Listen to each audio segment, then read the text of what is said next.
चलो शुरू करते हैं क्लास को। तो सबसे पहले हम आगे बढ़ेंगे तो हम बात करेंगे मध्य प्रदेश की जीएसडीपी के बारे में। ठीक, क्या होती है स्टेट की जीडीपी को हम देखेंगे कि स्टेट की जीडीपी का क्या है। तो स्टेट की जो जीडीपी है, याद रखना, दो टाइप से मापी जाती है। एक तो आपको पता है करंट प्राइस पर और एक कांस्टेंट या फिर फिक्स्ड प्राइस पर, मतलब प्रचलित भावों पर, और दूसरी रहती है स्थिर मूल्य पर। दो मूल्य पर मापी जाती है। तो मध्य प्रदेश की जीडीपी का आकार आपसे पूछा जाएगा कि प्रचलित भागों पर कितनी है, कितनी इसमें वृद्धि हुई, स्थिर भागों पर कितनी है, कितनी इसमें वृद्धि हुई, इस टाइप से।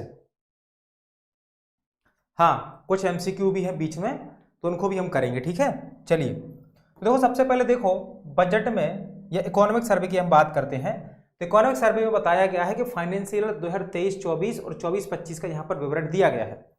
तो कहा गया है कि जो फाइनेंशियल ईयर था हमारा 23-24, उसमें मध्य प्रदेश की जीडीपी कितनी थी, 13,53,809, और यहाँ पर क्या है पीछे, करोड़। ये पूरा आंकड़ा किस में लिखा है, करोड़ में लिखा हुआ है। तो इतनी जीडीपी थी किस पर, प्रचलित भाव पर, करंट प्राइस पर ये जीडीपी थी, याद रखना। लेकिन बढ़ के 24-25 में कितनी हुई, 15,03,395, और फिर पीछे लगा लेना करोड़। भाई बहुत बड़ा आंकड़ा है, ठीक, डर लगता है कहीं गलत ना बोल दिया जाए। तो ये 1503,395 आपको याद कर लेना है, ये डाटा आपको याद करना है। अब इसकी तुलना में यहां तक कितनी वृद्धि हुई, तो 23-24 से 24-25 में 11.05% की वृद्धि हुई है। तो आपसे यही प्रश्न पूछा जाएगा कि प्रचलित भावों पर मध्य प्रदेश की जीडीपी में कितनी वृद्धि हुई है। तो आप बताओगे अप्रोक्स 11% के आसपास। कितनी, 11% के आसपास क्या हुआ है, जीडीपी मध्य प्रदेश की बढ़ गई है। हेलो रिंकू, जय हिंद सुमन।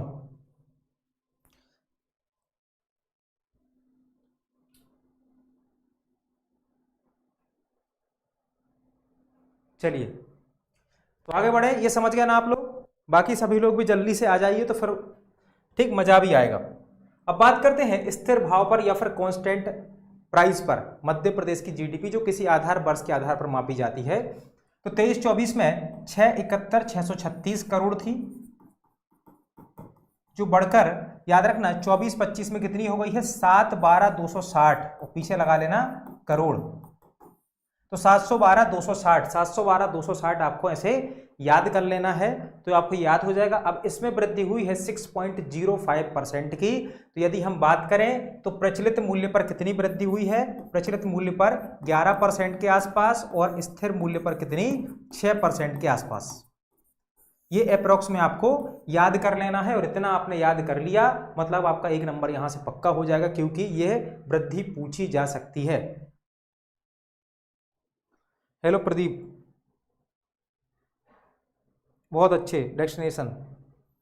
हाँ, तो इसको क्या करना है, इसको क्लास में ही रट लेना है। चलो आगे बढ़ते हैं। अब देखो, इस क्लास की एक बात यह है कि ये क्लास लाइव ही रहेगी, क्योंकि रिकॉर्डिंग वाला फीचर काम नहीं कर रहा है। यदि रिकॉर्ड नहीं होती है तो ये क्लास आपको फिर लाइव के बाद नहीं मिल पाएगी। बाकी हमारी कोशिश है कि इसको ठीक ठीक किया जाए। चलो, तो ये एफएसओ के लिए है। बाकी एफएसओ के इंग्लिश, हिंदी नोट्स भी अवेलेबल है, और टेस्ट सीरीज भी अवेलेबल है, और सभी पर अभी ऑफर चल रहा है, तो आप इसको ज्वाइन कर सकते हैं। बाकी आप देख लेना। चलो, मध्य प्रदेश में कुल कितने इंक्यूबेटर सेंटर हैं, how many total incubator are there in Madhya Pradesh. Madhya Pradesh में टोटल कितने इंक्यूबेटर सेंटर्स हैं, ये आपसे पूछा गया है। इसका आंसर बताओ। बीच बीच में हम एमसीक्यू भी करेंगे और डिटेल्ड भी पढ़ेंगे जीडीपी को और मध्य प्रदेश के बजट को। बहुत अच्छे डेस्टिनेशन। चलिए इसका आंसर बता दीजिए जिसको पता हो। इसका आंसर क्या हो जाएगा, इंक्यूबेटर सेंटर कितने हैं मध्य प्रदेश में। गुड इवनिंग रोहित जी। 601 रितेश जी ने बोला है, 601। बाकी और कोई है जो बोलना चाहेगा। डेस्टिनेशन ने भी 601 बोला है। चलो बेटा, तो इसका आंसर क्या है, इसका आंसर है 72। मध्य प्रदेश में 72 इंक्यूबेटर सेंटर्स हैं, ये आपको याद रखना है। इसके अलावा अब इंपॉर्टेंट ये है कि minimum number of startup in MP are in the IT sector, मतलब कि मध्य प्रदेश में जो सबसे ज्यादा स्टार्टअप हैं वो आईटी सेक्टर में है। आपसे पूछा जाएगा, ठीक, मध्य प्रदेश में सबसे ज्यादा स्टार्टअप किस क्षेत्र में है, तो आप बताओगे आईटी सेक्टर में। मतलब कि आईटी सेक्टर में लोग क्या कर रहे हैं, ज्यादा इन्वेस्टमेंट कर रहे हैं, जैसे ऐप डेवलपिंग हो गया या फिर कोई ठीक कंपनीज वगैरह। दूसरा यहां पर फैक्ट क्या है, as of December 2024 there are 601 Atal tinkering labs. 601 क्या है, अटल टिकरिंग लैब्स, मतलब कि ATL है हमारे पास 601। तो ये जो 601 संख्या लिखी है यह ATL की संख्या है, याद रखना किसकी है, ATL की संख्या है। State data centre establish in Bhopal. State data centre, Madhya Pradesh का स्टेट डाटा सेंटर कहाँ बनाया जा रहा है, यह आपका भोपाल में बनाया जा रहा है। कुछ यहाँ पर चीजें इंग्लिश में है, बाकी हिंदी में मैं आपको बताता हूँ प्रॉपर, ठीक है, कोई दिक्कत की बात नहीं है। तो ये स्टेट डाटा सेंटर कहाँ बनाया जा रहा है, भोपाल में बनेगा। नमस्ते सुमपीटर जी, बहुत अच्छी डेस्टिनेशन। तो इसको यही याद करते जाना, ठीक है। 601 क्या है, अटल टिकरिंग लैब है। 72 हमारे पास इंक्यूबेटर सेंटर है। स्टेट डाटा सेंटर हमारा कहाँ, भोपाल में बन रहा है। और 51 हमारे पास ई दक्ष हैं, ठीक, जो 51 जिलों में कार्यरत हैं। तो कितने हैं ई दक्ष सेंटर, कितने हैं, ये हमारे टेक्नोलॉजी संबंधी है। तो 51 जिलों में ई दक्ष सेंटर हमारे यहाँ कार्यरत हैं, ये याद रखना है, ठीक। तो 51, 72, 601 ये हमें याद हो गया। स्टेट डाटा सेंटर कहाँ है, राजधानी में बनाया जा रहा है, भोपाल में। अब कोई दिक्कत आपको नहीं है यहां से। चलो देखो, मध्य प्रदेश सरकार ने 2028-29 तक GSDP को दुगना करने का लक्ष्य रखा है। तो मध्य प्रदेश की जो गवर्नमेंट है वो अपनी GDP को कब तक दोगुना करेगी, तो ये हमें बताना है 28-29 तक। कितना करना है, 2 गुना। अब 2 गुना करना है तो 2 साल चाहिए लगातार। फाइनेंशियल ईयर कैसा चलता है, 27, 28, 28, 29, 29, 30 ऐसा चलता है ना वित्त वर्ष। तो ऐसे ही 28-29 के वित्त वर्ष तक हम अपनी GSDP को दोगुना करने का लक्ष्य रखते हैं। कब तक, जब चुनाव आएगा उसी समय तक हमें क्या करना है, दोगुना करना है, क्योंकि फिर चुनाव में बाकी रिजल्ट मिलेगा उसका। बहुत अच्छे, तो ये क्लियर हो गया ना आपको। चलो अब इंग्लिश वालों के लिए यहां पर लिखा हुआ है, तो आप यहां से इसको देख सकते हो और पढ़ सकते हो, कोई दिक्कत नहीं है। ये जो मैं यहां हिंदी में बोलता हूं सेम वहां पर इंग्लिश में लिखा हुआ है, ठीक है। प्रचलित भावों पर GSDP में 24-25 में 11.05% की वृद्धि हुई है, ठीक, ये हम बात कर चुके हैं। तो ये आपको अब याद कर लेना है यहां से कि 11.05% या फिर अप्रॉक्स 11% के आसपास याद रखो।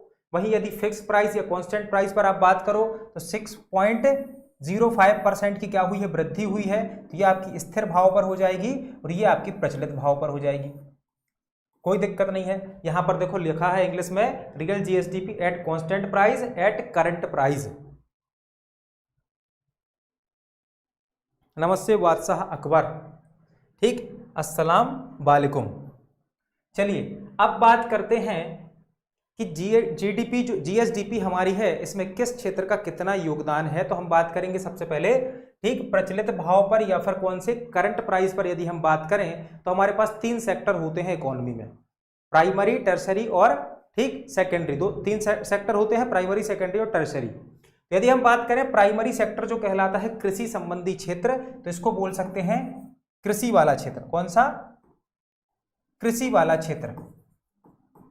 दूसरा क्षेत्र जो है ये वाला, ये इंडस्ट्री वाला, उद्योग वाला क्षेत्र हो जाता है। और तीसरे को बोलते हैं सेवा क्षेत्र, जो सर्विस सेक्टर हो जाता है। यदि आप प्रचलित ठीक भाव पर बात करोगे तो देखो कृषि का योगदान या प्राथमिक क्षेत्र का योगदान 44.5 के आसपास है या फिर 44.3% है। तो इसको 44 ही काउंट कर लेना, ठीक। तो 44% इसका योगदान है। इसके बाद देखो 37% के आसपास किसका, तृतीयक क्षेत्र का योगदान है। और बाकी बचता है ठीक 19%, जो किसका हो जाता है, द्वितीयक क्षेत्र का योगदान हो जाता है। तो ये हमें याद रखना है किस पर, प्रचलित भाव पर 44, 37 और 19। क्लियर हो गया, ये प्रचलित भाव पर है। बात कर लो स्थिर भाव पर किसका कितना योगदान है, तो देखो स्थिर भाव पर 40% है तृतीयक क्षेत्र का। तो आपसे पूछेगा मध्य प्रदेश की GDP में प्रचलित भाव पर कौन सा क्षेत्र सबसे ज्यादा योगदान देता है। तो यदि करंट प्राइस पर पूछते हो तो आपका एग्रीकल्चर जीत जाएगा 44% के साथ। लेकिन यदि वो यह पूछ लेता है कांस्टेंट प्राइस पर कौन सा क्षेत्र सबसे ज्यादा कंट्रीब्यूशन करता है, तो आप बताओगे टर्सरी या तृतीयक क्षेत्र, जो 40% कंट्रीब्यूशन करता है। इसके बाद 35% या 36% के आसपास क्या आ जाता है, प्राथमिक क्षेत्र आ जाता है जो 36% के आसपास करता है, और 24% के आसपास कौन करता है, द्वितीयक क्षेत्र। तो यहां पर याद रखना 36, 40, 24 ऐसा बनेगा आंकड़ा, ठीक, 36, 40, 24, और ये है क्या, करंट प्राइस पर, और ये है फिक्स्ड प्राइस पर। तो ऐसे क्या करना है, आपको याद कर लेना है। इसके लिए ये आपको क्या हो जाएगा, याद हो जाएगा। क्लियर है, और ये एग्जाम में पूछा जा सकता है क्योंकि ये ट्रेंड भी वर्तमान में प्रचलित में है।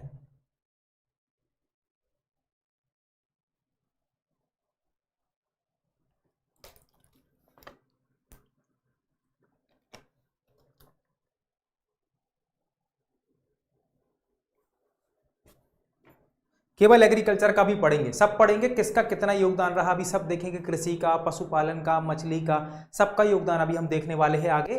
फिलहाल अभी आपको इतना याद रखना, ठीक। केवल एग्रीकल्चर नहीं आता, इसको कृषि संबंधित क्षेत्र कहा जाता है, मतलब इसमें पशुपालन है, मत्स्य पालन है, वो सब इसमें आते हैं, ठीक। ये केवल इसलिए लिखा है कृषि ताकि आपको कंफर्म रहे कि ये एग्रीकल्चर से रिलेटेड फील्ड है। बाकी इनका डीपली हम देखें तो देखो यहाँ पर आ जाएगा मध्य प्रदेश की अर्थव्यवस्था में विभिन्न क्षेत्रों का योगदान। अब हम देखें तो हमने बात की प्राइमरी क्षेत्र की, यहाँ पर बात की थी, तो देखो प्राइमरी क्षेत्र में सबसे ज्यादा योगदान देता है फसल क्षेत्र। कितना, लगभग 31% हमारी जो फसलें बोई जाती हैं, गेहूं हो गया, धान हो गया, सोयाबीन हो गया, ये सब मिलकर सबसे ज्यादा योगदान देते हैं। तो प्राइमरी क्षेत्र में सबसे ज्यादा योगदान कौन देता है, आपकी जो फसल है, क्रॉप्स हैं, सबसे ज्यादा योगदान देती हैं आपके प्राइमरी सेक्टर में। ये पूछा जाएगा प्राइमरी सेक्टर में सबसे ज्यादा योगदान, तो आप क्या बताओगे, सबसे पहले आप बोलोगे फसल आता है भाई साहब, फसल नंबर 1 है। फिर कौन योगदान देता है, खनन व उत्खनन, माइनिंग एंड क्वेरिंग, ठीक। अब मैं सब जानते हो कोयला का उत्खनन होता है हमारे यहाँ, ठीक, लोहा भी थोड़ा और रहता है, तांबा बहुत ज्यादा है, मैंगनीज है। तो इसके बाद दूसरा स्थान किसका आता है, ठीक, पशुधन का। तीसरा आएगा किसका, खनन उत्खनन का। तो फसल, पशुधन और खनन उत्खनन 3 क्षेत्र है, याद रखना, पशुधन, और तीसरा आपको याद रखना है खनन। 3 सबसे ज्यादा योगदान देने वाले क्षेत्र, ठीक, ये है कौन से, अपने प्राइमरी सेक्टर में। सबसे पहले फसल होगी, फसलों के पास, किसान के पास, फिर पशु होंगे, ठीक है, दूसरी याद रखना, फिर होगा खनन उत्खनन। तो ये इतना योगदान देते हैं। तो ये 3 सेक्टर याद रखने हैं। बाकी वानिकी का योगदान कितना है, ये प्रश्न कभी कभी बन जाता है कि वानिकी कितना योगदान देती है जीडीपी में, 2.19% योगदान देती है यह प्राइमरी सेक्टर में। तो इसको याद कर लेना बस, ठीक है, बार बार देखोगे याद हो जाएगा। बहुत अच्छे डेस्टिनेशन। तो यहां तक क्लियर हो गया ना आप लोगों को। तो ये आपको याद रखना है, ऐसा ये पूरी टेबल्स इसमें बना दी गई हैं, पूरी पीपीटी में टेबल्स है जो आपको बहुत फायदेमंद होगी। अब देखो सेकेंडरी सेक्टर की बात करते हैं, ठीक, द्वितीयक क्षेत्र की। तो बात है कि द्वितीयक क्षेत्र में या सेकेंडरी सेक्टर में सबसे ज्यादा योगदान किसका रहता है, तो सबसे ज्यादा रहता है योगदान निर्माण का। किसका, निर्माण का।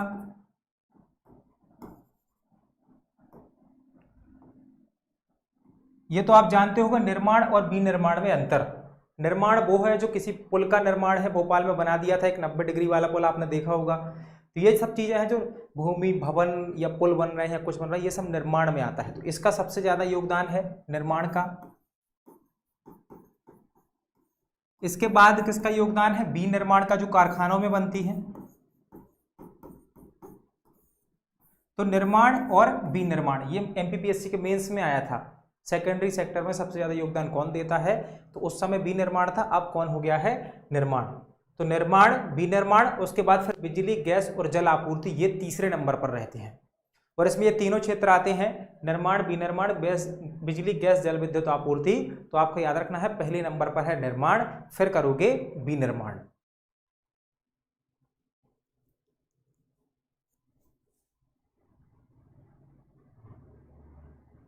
चलो, तो यहां तक क्लियर हो गया ना आप लोगों को। तो अब याद रखना, उधर हमने क्या देखा था, फसल, पशुपालन, फिर खनन उत्खनन। इधर हमने क्या देखा, निर्माण, विनिर्माण, फिर गैस, जल और विद्युत आपूर्ति, देख लिया हमने। अब बात करते हैं टर्सरी सेक्टर में या फिर सेवा क्षेत्र में बात करो तो सबसे ज्यादा प्रिय क्या रहता है, हम सबको रहता है प्रिय क्या, खाना और भोजन। तो सबसे ज्यादा कौन योगदान देगा भाई, होटल हो गए, रेस्टोरेंट हो गए, व्यापार, ये सब है, ट्रेड जो है ना, ये सब क्या है, सबसे ज्यादा योगदान देते हैं किसमें, टर्शरी सेक्टर में। तो आपसे पूछा जाएगा टर्शरी सेक्टर में सबसे ज्यादा योगदान कौन देता है, तो आप बताओगे होटल, व्यापार और रेस्टोरेंट, ये पहले नंबर पर होता है। दूसरे नंबर पर क्या रहता है हमारा, ट्रांसपोर्ट हो गया, स्टोरेज जो हो गया, ये सेकंड नंबर पर है। ये आपको याद रखना है, ट्रांसपोर्ट और स्टोरेज सेकंड नंबर पर है। फर्स्ट नंबर पर क्या हो जाएगा आपका, व्यापार, होटल और रेस्टोरेंट। और एक ही पूछा जाता है, कितना पूछा जाता है, एक पूछा जाएगा और वो यहां से हो जाएगा।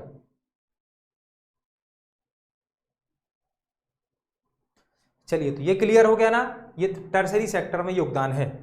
चलो अब बात करते हैं मध्य प्रदेश सतत विकास कार्य योजना 2019 में किन वर्षों के लक्ष्यों को शामिल किया गया है। मध्य प्रदेश में एक सस्टेनेबल डेवलपमेंट एक्शन प्लान बनाया गया है, जिसमें कितने वर्षों के टारगेट को शामिल किया गया है, ये आपसे पूछा गया है। तो इसमें क्या 2021, 25 और 35 को शामिल किया है, 2020, 24 या 30 को शामिल किया है, 19, 22, 26 को शामिल किया है, या फिर 22, 27 और 32 को शामिल किया है। तो सबसे पहले तो आपको ये न्यू फैक्ट याद रखना है, मध्य प्रदेश में सतत विकास कार्य योजना 2019 में बनाई गई थी और यह 3 सालों के लक्ष्यों को टारगेट करती है।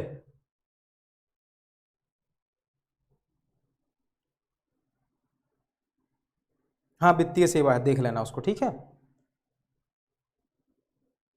चलिए इसका आंसर बताइए अगर पता हो आपको। तो देखो ये बिल्कुल लेटेस्ट है, इकोनॉमिक सर्वे में दिया हुआ था, कोने में छिपा हुआ था, मैंने इसको क्या किया, निकाला है, मैंने इसको निकाला और फिर मैं यहां पर लेकर आ गया हूं आपके सामने।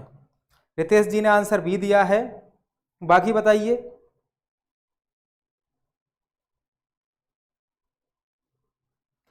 इसका आंसर क्या होगा, इसका आंसर हो जाएगा, बिल्कुल इसका आंसर हो जाएगा बी, 2020, 24 और 30। मध्य प्रदेश में जो सस्टेनेबल डेवलपमेंट एक्शन प्लान है वो 3 सालों को टारगेट करके बनाया गया है, 2020 को, 24 को और 30 को। ये आपको याद रखना है, 3 साल का इसमें टारगेट है।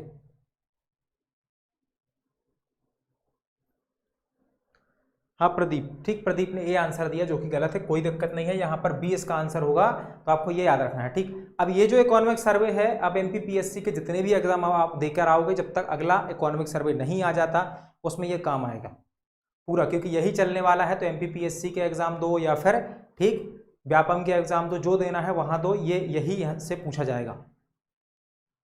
अब देखो बात करते हैं औद्योगिक और आर्थिक विकास की, इंडस्ट्रियल एंड इकोनॉमिक डेवलपमेंट। मध्य प्रदेश में औद्योगिक और आर्थिक विकास की बात करेंगे हम। तो 2025 को उद्योग वर्ष घोषित किया गया है, 2025 डिक्लेयर्ड एज इंडस्ट्री ईयर। 2025 जो अभी चल रहा है कौन सा वर्ष है, यह औद्योगिक वर्ष माना गया है। क्या माना गया है, औद्योगिक वर्ष इसको माना गया है। चलो अगले फैक्ट पर पहुंचते हैं। तो 2025 में मध्य प्रदेश की उद्योग संवर्धन नीति लाई गई थी। इस उद्योग संवर्धन नीति का क्या उद्देश्य है, हमारे यहाँ उद्योग संवर्धन नीति का उद्देश्य है कि भाई 2030 तक मध्य प्रदेश की जीएसडीपी को 2 लाख करोड़ से 6 लाख करोड़ करना है, मतलब लगभग क्या करना है, दुगना करना है। तो अभी याद रखना, अभी 2.9 लाख करोड़ है, जिसको कितना करना है, 6 लाख करोड़ करना है। तो ये फैक्ट बहुत इंपॉर्टेंट है, याद रखना। 2030 तक 2.9 से कितना करना है, वहां पर 6 तक करना है, ये आपको याद रखना है। और 10 औद्योगिक क्षेत्रों में 20 लाख तो रोजगार देने हैं, बाकी 1 लाख तो रोजगार अभी देने वाले हैं, ठीक। हमारे सीएम साहब, हाँ 2025 रोजगार वर्ष भी है, बिल्कुल 2025 रोजगार वर्ष भी है। और आप सब यदि बेरोजगार हो तो आप बेरोजगार नहीं हो मध्य प्रदेश में, क्योंकि आप सब आकांक्षी युवा हो। कौन हो, आकांक्षी युवा हो, ये आपको ठीक भूलना नहीं है अपनी पहचान। तो 10 औद्योगिक क्षेत्र में 20 लाख तो रोजगार देने हैं। इसके अलावा 7 नए औद्योगिक क्षेत्र स्वीकृत किए गए हैं। अब ये औद्योगिक क्षेत्र याद कर लेना, बहुत इंपॉर्टेंट है, ठीक। पहला है ग्वालियर मोहना, क्या है, ग्वालियर मोहना, याद रखना। मोहना जो औद्योगिक क्षेत्र है ग्वालियर में बनाया जाएगा।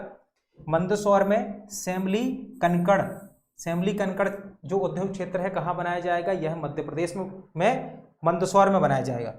मवई मुरैना में बनाया जाएगा और लालबाग धार में बनाया जाएगा। इसके अलावा रीवा, उज्जैन और रायसेन मंडीदीप ये स्वीकृत किए गए हैं। अब ये वाला क्वेश्चन अभी जो संस्कृति डिपार्टमेंट का पेपर हुआ था उसमें पूछा गया था, संस्कृति डिपार्टमेंट वाले पेपर में यह पूछा गया था। तो इसको क्या करना है, इसको याद रखना है, ये बहुत इंपॉर्टेंट है, इसको याद रखें।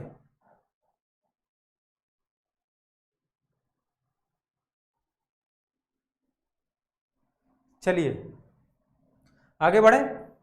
यहां तक क्लियर हो गया ना, याद रखना।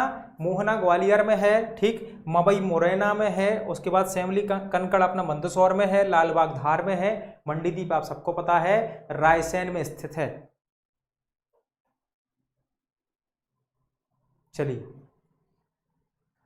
अब बात करते हैं CSRY, कॉर्पोरेट सोशल रिस्पॉन्सिबिलिटी क्या कहलाती है। मान लो कि कोई कंपनी है, कहां पर खोली गई है, कोई पिछड़े क्षेत्र में खोली गई है, तो उस कंपनी का एक दायित्व रहता है कंपनी एक्ट के तहत कि वह अपनी जितनी भी नेट प्रॉफिट रहेगा उसका 2% के आसपास क्या करेंगे, सोशल सर्विसेज पर व्यय करेंगे, मतलब कि वहां के स्थानीय निवासों के विकास के लिए व्यय करेंगे। ये कहलाता है CSR या फिर कॉर्पोरेट सोशल रिस्पॉन्सिबिलिटी, सामाजिक उत्तरदायित्व कहलाता है ये, ठीक। तो इसके तहत कंपनियां क्या करती हैं, अपना खर्चा करती हैं। तो मध्य प्रदेश में CSR जो व्यय है 170% बढ़ गया है। इसको इस बार के इकोनॉमिक सर्वे में स्पेशली मेंशन किया गया है कि यह 2018-19 से 22-23 तक 170% बढ़ गया है। तो इसका एग्जाम में आ सकता है कि कितना परसेंट यह बढ़ा है। और क्या है यहां पर, और इसमें यह पड़ता है कि मध्य प्रदेश के 8 आकांक्षी जिले हैं। आकांक्षी जो जिला जो कार्यक्रम है उसमें मध्य प्रदेश के 8 जिले शामिल हैं। इसमें सिंगरौली में सबसे ज्यादा CSR प्राप्त हुई है। तो CSR प्राप्त करने में पहले नंबर पर कौन है, सिंगरौली सबसे ज्यादा CSR प्राप्त करता क्या है, हमारा आकांक्षी जिला है। तो आपसे पूछा जाएगा कौन से आकांक्षी जिले में, तो आप बताओगे सिंगरौली में। और ये जो सबसे ज्यादा CSR है कौन से क्षेत्र में प्राप्त हुई है, कंपनियों ने कहाँ सबसे ज्यादा इन्वेस्टमेंट किया है, व्यय किया है, तो वो क्षेत्र हैं आपके स्वास्थ्य, गरीबी, कुपोषण उन्मूलन, सुरक्षित पेयजल, स्वच्छता, शिक्षा, इन सब पर व्यय किया है। तो आपको ये याद रखना है कि ये जो सेक्टर है जिसमें क्या कर सकते हैं, बच्चों के कुपोषण को बचाने के लिए क्या लगा दिए, कैंप लगा दिए, टीकाकरण कैंप लगा दिए। तो इन क्षेत्रों पर ज़्यादा काम किया है, मतलब कि सामाजिक विकास वाले क्षेत्र पर CSR का ज़्यादा व्यय हुआ है। कौन सा क्षेत्र है, सामाजिक विकास वाला क्षेत्र। तो ये आपको याद रखना है। बाकी यहाँ पर इंग्लिश लिखी हुई है तो आप लोग यहाँ से इंग्लिश देखते जाना। हाँ मनोज आ जाओ।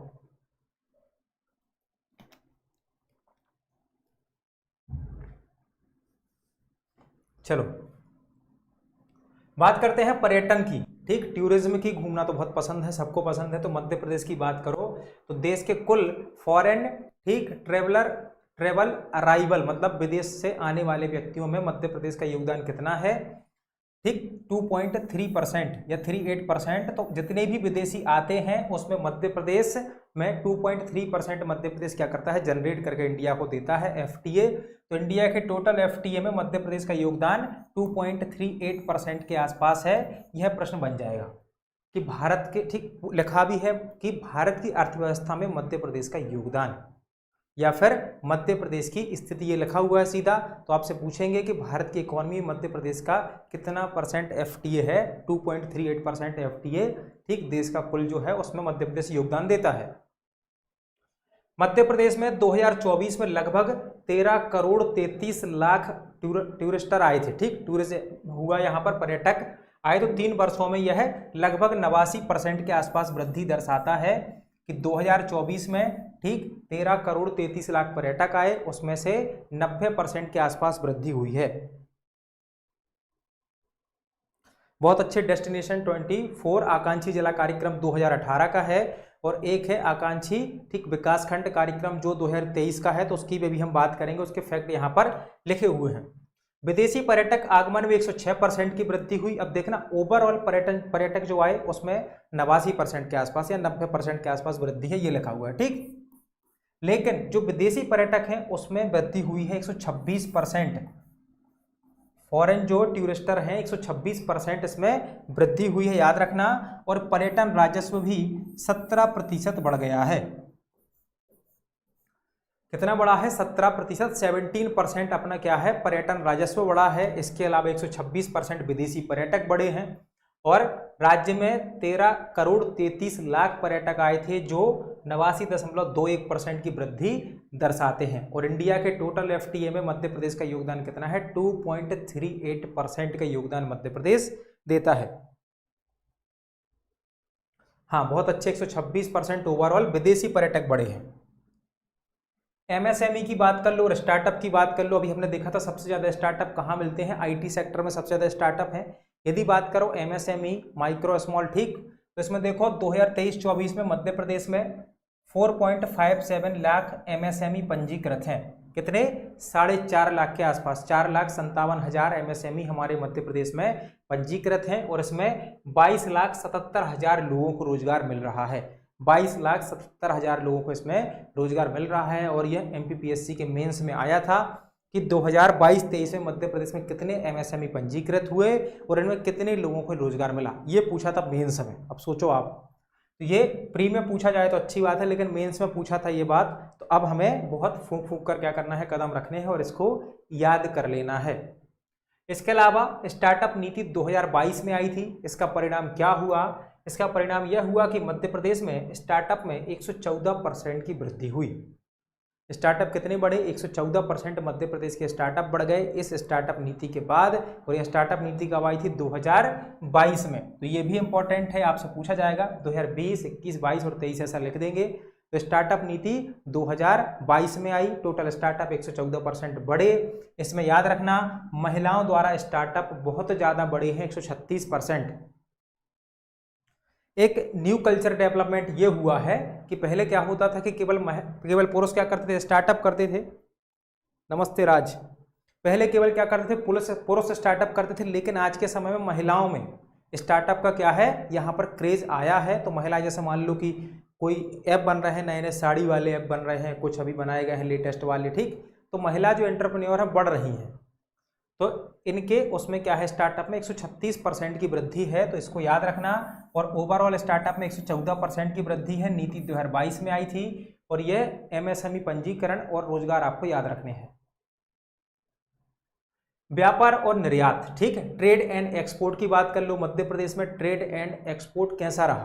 तो मध्य प्रदेश में देखो 2023-24 में निर्यात मूल्य, ठीक, ये इतना जो लिखा हुआ है 65,255 करोड़ रहा। सबसे ज्यादा मध्य प्रदेश से क्या निर्यात किया जाता है, हम दूसरे लोगों को क्या बेचते हैं? तो इसमें क्या आएगा? सबसे पहले फार्मास्यूटिकल्स, मतलब फार्मा जो प्रोडक्ट है हम सबसे ज्यादा दूसरे लोगों को बेचते हैं। तो सबसे पहले याद रखना, पूछा जाएगा आपसे टॉप 3 में, सबसे पहले तो हम फार्मा बेचते हैं, दूसरा हम खाद्य अपशिष्ट बेचते हैं, खाद्य अपशिष्ट जिसमें एनीमा जैसी चीजें शामिल रहती हैं, इनको बेचा जाता है। फिर तीसरे नंबर पर मशीनरी। और किस टाइप की मशीनरी? तो याद रखना मध्य प्रदेश से जो एग्रीकल्चर मशीनरीज रहती हैं, ट्रैक्टर हो गया, ट्रॉली हो गया, ठीक, पंजा बोनी मशीन, ये सब रहती है, ये ज़्यादा जाता है, तो ये मशीनरी में काउंट होता है। तो इस टाइप की मशीनरी मध्य प्रदेश क्या करते हैं, दूसरे लोगों को बेचते हैं। और यदि आप बात करो कि निर्यात वाले जिले कौन से हैं, तो आप क्या याद रखोगे?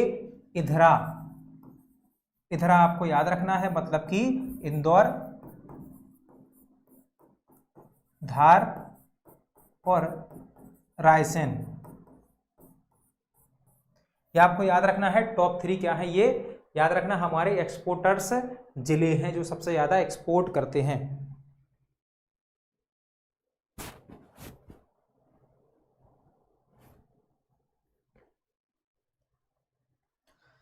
हाँ राज, ऐसा भी करेंगे, कोई दिक्कत नहीं है। चलो इसको नोट करते रहो, इसको नोट करते रहो, नोट्स नोट करो, पीडीएफ मिलेगी वो बाद की बात है, नोट करो, ठीक है, नोट्स बनाओ, ताकि क्योंकि हम जब लिखते हैं अपने हाथ से तो वो ज़्यादा याद रहता है, क्योंकि हमारे माइंड में भी लगता है कि भाई ये चीज़ वहाँ लिखी थी तो इस प्रकार से याद होता है। तो उसको ये काम करने से कभी भी क्या करना, आलस नहीं करना है, लिखते जाना है। आधारभूत संरचना एवं कनेक्टिविटी, इंफ्रास्ट्रक्चर एंड कनेक्टिविटी की यदि हम बात करेंगे तो देखो 30 दिनों में व्यवसाय प्रारंभ करने की सुविधा। तो मध्य प्रदेश में क्या है कि यदि आप कोई बिजनेस स्टार्ट करना चाहते हो तो 30 दिन में आपको क्या है उसका इनपुट मिल जाएगा। और अभी यह सेवा 44 विभागीय सेवाएं इसमें लागू कर दी गई है, मतलब 44 विभागों में ये वाली सेवा लागू है कि आप 30 दिन में उस डिपार्टमेंट से संबंधित कोई भी बिजनेस शुरू कर सकते हो। तो ये प्रश्न याद रखना। इसके अलावा वर्तमान में हमारे पास 6 एयरपोर्ट्स हैं, 6 हवाई अड्डे हैं। बहुत अच्छे। कितने हवाई अड्डे हैं? 6।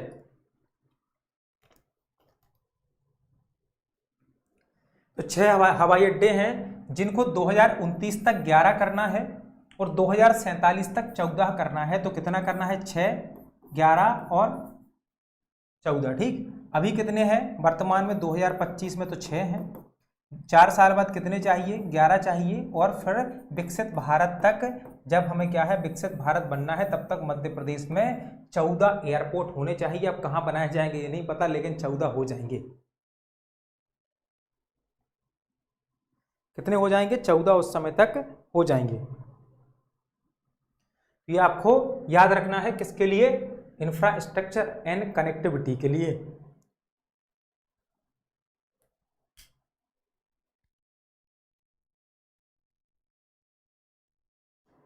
हाँ, 6, 11 और 14, 6, 11 और 14 हमें याद रखना है। बात करते हैं बैंकिंग सेक्टर की। याद रखना 2024-25 में बैंकिंग सेक्टर का जो राजस्व ठीक अधिशेष है 1700 करोड़ रहने का अनुमान है। तो मध्य प्रदेश का जो क्या है यहाँ पर ठीक रेवेन्यू सरप्लस है, मतलब कि इनकम ज्यादा होगी, बस 1700 करोड़ के आसपास होगी। तो मध्य प्रदेश का जो रेवेन्यू सरप्लस है 1700 करोड़ के आसपास रहेगा। ये डाटा याद कर लेना फिक्स।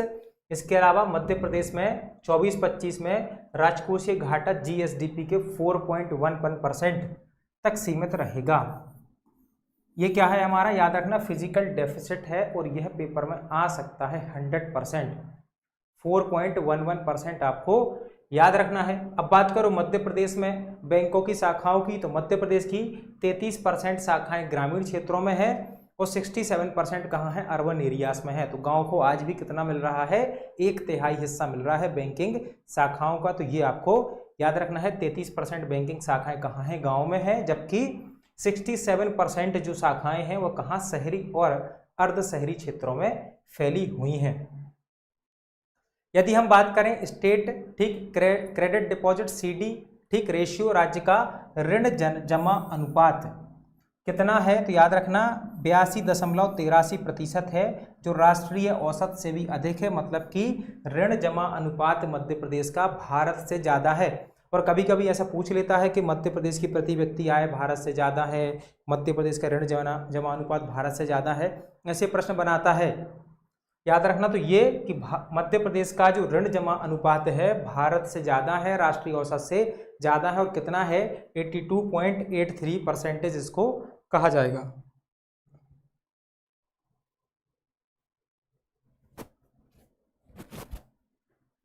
अब ये जो इकोनॉमिक सर्वे आज हम पढ़ रहे हैं, इसमें ये जितने भी फैक्ट हैं ये सब इंपॉर्टेंट हैं, क्योंकि इकोनॉमिक सर्वे आप खुद खोलोगे 500 पेज का है, शायद 500 पेज के आसपास है। तो इतना हमें पढ़ना नहीं है, ये हमें इतना पढ़ना है। इसके अलावा जो रहेगा बाकी और इम्पोर्टेंट रहेगा, वो अभी आपके नोट्स जो कंप्लीट हो जाएंगे तो नोट्स में अपडेट करके आपको दे दिया जाएगा। तो इकोनॉमिक्स वाली यूनिट में ये सब इंक्लूड रहेगा।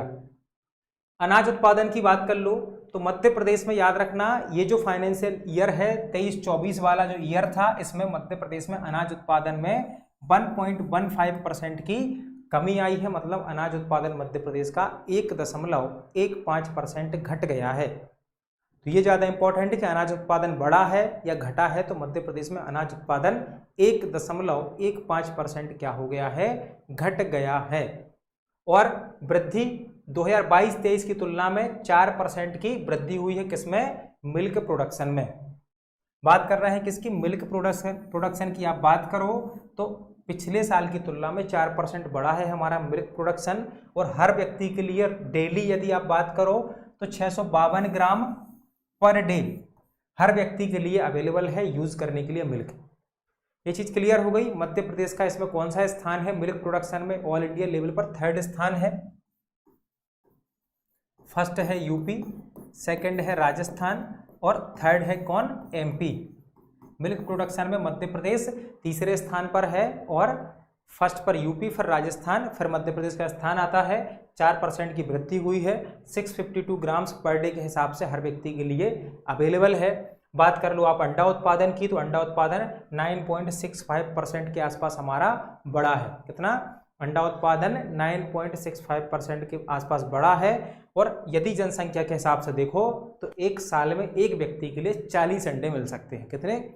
40 अंडे मिल सकते हैं एक व्यक्ति के लिए। तो ये क्या है? याद रखना, अंडों की संख्या ये 40 आपको मिलेंगी। अब ये फ्री नहीं मिलेंगे, ठीक है, ये फ्री नहीं मिलेंगे, ये केवल अंदाजा लगाया है कि एक व्यक्ति के लिए इतना उपलब्ध है। अब व्यक्ति को मिल रहा है या नहीं मिल रहा है, ये उसकी ठीक क्या है, हेडेक है, ये सरकार की हेडेक नहीं है कि कितना है। चलिए शिक्षा बजट की बात कर लो, ठीक, एजुकेशन बजट जो हमारा उसकी बात करो तो यह कुल बजट का 11.26% है। ये इस बार एमपीपीएससी के प्रीलिम्स में पूछा गया, शिक्षा बजट वाला क्वेश्चन एमपीपीएससी के प्रीलिम्स में पूछा गया था, तो ऐसे ही आपसे प्रश्न बनेंगे। तो यह 11.26% है शिक्षा बजट, ठीक, याद रखना, कुल बजट का। और क्या है, अब ये अलग अलग विभागों को अलग अलग राशि दी गई है। जैसे 33,533 करोड़ किसको दिए गए हैं? स्कूली शिक्षा विभाग को, फिर उच्च शिक्षा विभाग को, और फिर तकनीकी शिक्षा विभाग को। तो सबसे ज्यादा आवंटन किसको किया गया है? स्कूली शिक्षा विभाग को, इसमें भी सबसे ज्यादा आवंटन किया गया है, सबसे ज्यादा किसको? स्कूली शिक्षा विभाग को।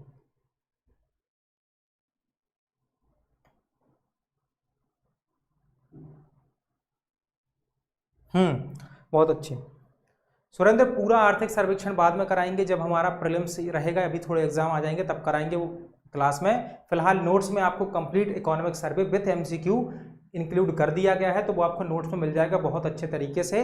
इन सब के एमसीक्यू भी आपको वहां पर मिल जाएंगे लगाने के लिए, तो वो वहां पर रहेगा, ठीक।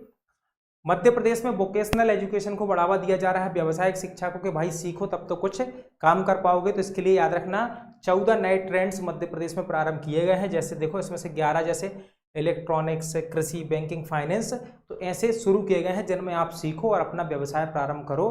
तो ये कितने हैं वोकेशनल एजुकेशन में? 14 ट्रेंड्स नए शुरू किए गए हैं। ये प्रश्न बन जाएगा कितने ट्रेंड जोड़े गए हैं, तो आपको याद रखना है 14 ट्रेंड जो हैं यह वोकेशनल एजुकेशन में जोड़े गए हैं, तो इनको आपको याद रखना है। और यहाँ पर इंग्लिश वाले देखते चलना अपना, ठीक। पेटेंट एंड डिजाइन की बात कर लो, मध्य प्रदेश में आईपीआर सीधा सीधा आपके सिलेबस में मेंशन किया गया है, तो इसको भी पढ़ना है।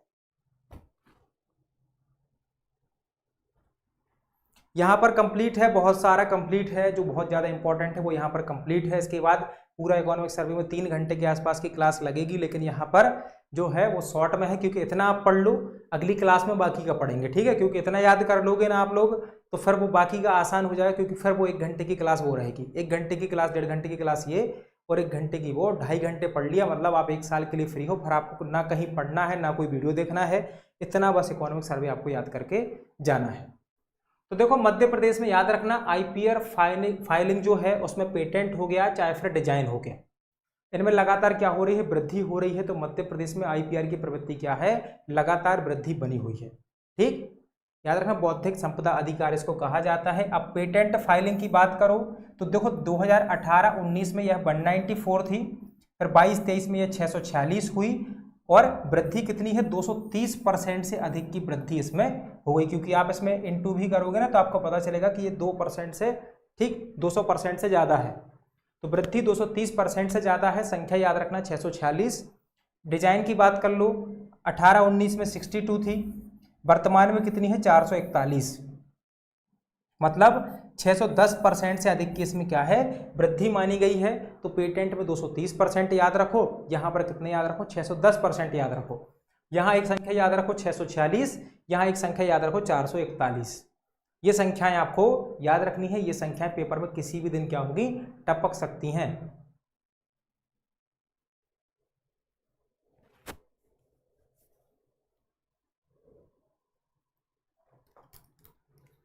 पहले से कितना है, क्या पूछना चाहते हैं आप रितेश जी?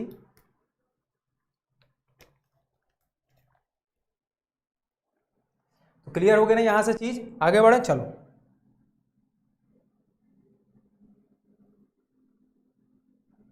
चलो अब बात करते हैं सड़क नेटवर्क के बारे में। सड़क से क्वेश्चन आता है हमेशा, तो ये हमें सड़क नेटवर्क याद करना ही है।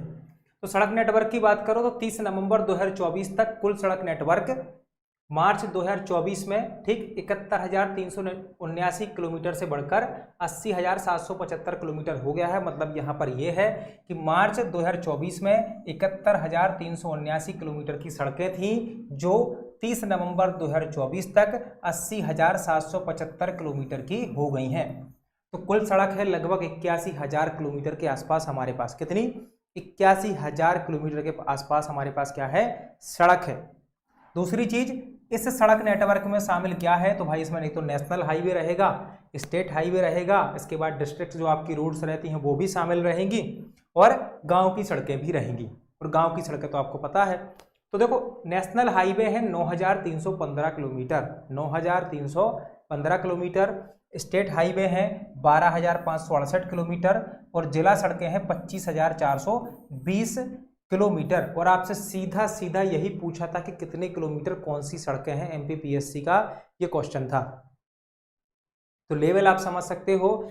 इस प्रकार से आपको क्या करना है? याद करना है। अप्रोक्स में याद कर लो यहाँ पर, ठीक 9300 किलोमीटर याद कर लो।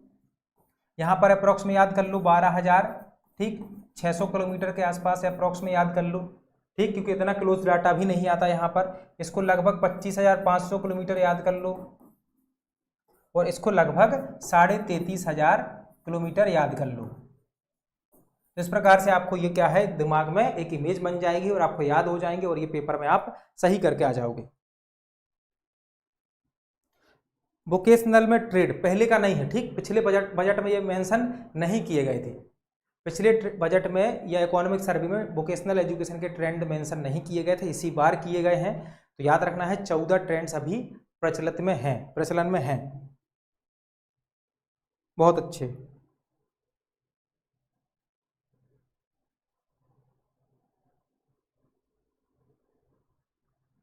चलिए, तो यहां से क्लियर है ना इतनी चीज, आगे बढ़े।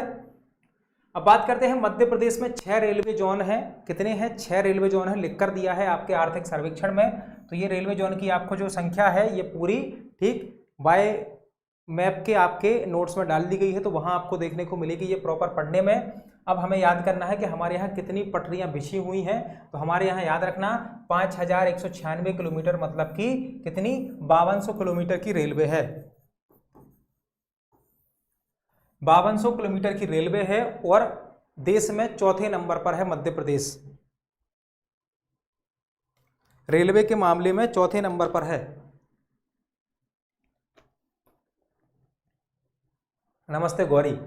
तो रेलवे के मामले में हम कौन से पर हैं? चौथे नंबर पर हैं हम रेलवे के मामले में। याद रखना लगभग 5200 किलोमीटर की रेलवे हमारे पास है। हमारे पास 6 रेलवे जोन है, तो ये आपको याद रखना है। Madhya Pradesh falls under 6 railway zones, ये याद रखें। As of December 2024 the total railway track length is 5196 kilometre, और 4th लार्जेस्ट याद रखना नेटवर्क इन इंडिया। और ठीक यहाँ पर लिखा हुआ है कि पिछले 8 सालों में हमने क्या प्रगति की है, इसमें हम रहे हैं टॉप 10 में। तो ये यहाँ पर लिखा हुआ है इंग्लिश में, कोई ज़्यादा यहाँ पर दिक्कत नहीं, ये हिंदी में भी लिखा हुआ है, ठीक। मध्य प्रदेश में 72 इंक्यूबेटर सेंटर्स हैं, ये हमने पढ़ लिया है। कितने हैं? 72 इंक्यूबेटर सेंटर्स हैं। इसके अलावा याद रखना राज्य लोक सेवा अभिकरण की स्थापना 2013 में की गई थी।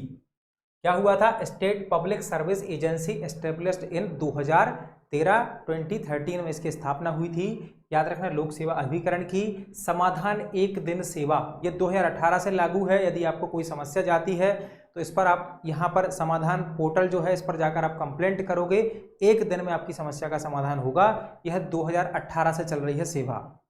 कब से? 2018 से चल रही है ये वाली सेवा। इसके बाद महिला हेल्पलाइन जो है 181, ठीक 2020 से शुरू हुई है। ये महिला हेल्पलाइन कब से शुरू है? 2020 से शुरू है। इसके अलावा दिव्यांगजन हेल्पलाइन 2023 से शुरू की गई है। 1800 से इसका नंबर शुरू होता है। तो आपसे पूछा जाएगा हैंडीकैप्ड के लिए या फिर दिव्यांगजन के लिए हेल्पलाइन कब से है? 2023 से इसको शुरू किया गया है। बाकी लोक सेवा गारंटी एक्ट के तहत जो 2010 में आया था, लोक सेवा गारंटी अधिनियम कब आया था? 2010 में। और इसके तहत कितनी है 748 सेवाओं को शामिल किया गया है, 748 सेवाएं इसमें शामिल की गई। तो ये आपको याद रखना है। क्लियर हो गया ना, यहाँ से 748 सेवाएं इसमें शामिल की गई हैं। इसके अलावा आप देखो प्रीलिम्स की टेस्ट सीरीज अभी चल रही है, प्रहार नाम से इसको आप ज्वाइन कर सकते हो। बाकी एमपीपीएससी जो अदर एग्जाम लेती है लाइक एफएसओ हो गया या फिर असिस्टेंट रजिस्ट्रार का हो गया, तो उसके फर्स्ट पेपर के नोट्स अवेलेबल हैं। जो 5 यूनिट हैं उसकी 4 यूनिट अवेलेबल है। इकोनॉमिक्स की क्लास होती है, करंट अफेयर्स की क्लास होती है, तो वो आपको क्लास प्रोवाइड की जाती है। बाकी आपको 4 यूनिट के यहाँ से नोट्स दे दिए जाते हैं, आईटी के भी नोट्स दिए जाते हैं। तो आप इसको क्या है ज्वाइन कर सकते हो। बाकी ये है कि ये हमारा क्या है इकोनॉमिक सर्वे का एक क्या था पूरा समरी थी जो मैंने आपको बताई है। बाकी इकोनॉमिक सर्वे आपको आपके नोट्स में मिलेगा। अक्टूबर के फर्स्ट वीक में प्रीलिम्स के नोट्स आ जाएंगे, तो उसमें आपको सब कुछ कंपाइल करके दिया जाएगा। ये वाली जो क्लास है इसको देख लीजिए अच्छे से, इसके नोट्स बना लीजिए। फिलहाल चैनल को सब्सक्राइब करें, टेलीग्राम को ज्वाइन करें और ऐप को डाउनलोड करें और जो भी कोर्सेज चल रहे हैं उनका लाभ उठाएं। और आज जो 9:30 बजे वाली क्लास है उसकी छुट्टी है, वह क्लास अब सीधे कल होगी। जो 9:30 से होती है ना एमसीक्यू क्लास, आज उसमें क्या है, आज उसमें हॉलीडे रहेगा। तो आपको यही क्लास का रिवीजन करना है क्योंकि कल इसके एमसीक्यू रात में क्लास में शामिल किए जाएंगे, तो वो आपको देखने हैं।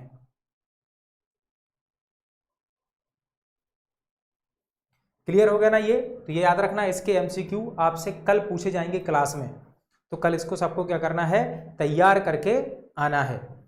हो गया ना यहाँ तक? चलिए, बाकी जो भी चैनल पर नए हैं चैनल को सब्सक्राइब कर लें और इसको शेयर जरूर करें। और बहुत जल्दी आयोग का कैलेंडर भी आ जाएगा, और जैसे ही कैलेंडर आएगा हमारा प्रीलिम्स का कोर्स और नोट्स आपके पास होंगे। आपकी सफलता के लिए मिलते हैं कल। धन्यवाद।